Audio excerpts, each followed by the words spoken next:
பாகிஸ்தானிய லாரியை காஷ்மீர் போலீசார் பறிமுதல் செய்ததைத் தொடர்ந்து ஸ்ரீநகருக்கு பேருந்து போக்குவரத்தை பாகிஸ்தான் ரத்து செய்துள்ளது.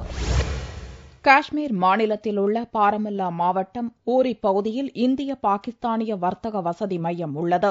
பாகிஸ்தான் வசமுள்ள ஆக்கிரமிப்பு காஷ்மீரிலிருந்து வந்த ஒரு லாரியை காஷ்மீர் போலீசார் சோதனையிட்ட போது அதில் 100 கோடி ரூபாய் மதிப்புள்ள பிரவுன் சுகர் போதை மருந்து இருப்பது கண்டுபிடிக்கப்பட்டது.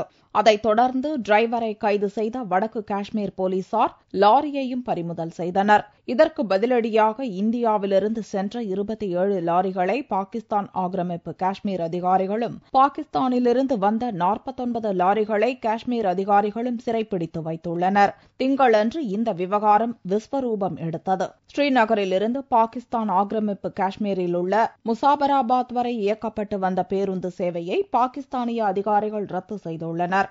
போதைப் பொருளுடன் காஷ்மீரில் சிக்கிய லாரியை விடுவிக்க இந்தியாவுக்கு நெருக்கடி தரும் விதமாக பேருந்து சேவை ரத்து செய்யப்பட்டுள்ளதாக கூறப்படுகிறது. இதனால் ஸ்ரீநகர் முசாபராபாத் இடையேயான வர்த்தக பரிமாற்றமும் பாதிக்கப்படும் நிலை ஏற்பட்டுள்ளது. வாரந்தோறும் செவ்வாய் முதல் வெள்ளி வரையில் நடக்கும் எல்லை வர்த்தக சேவை இந்த வாரம் நடக்காத நிலை ஏற்பட்டுள்ளது. ஸ்ரீநகர் முசாபராபாத் இடையே பேருந்து சேவை 2005ஆம் ஆண்டிலும் வர்த்தக சேவை 2008ஆம் ஆண்டிலும் துவங்கியது குறிப்பிடத்தக்கது.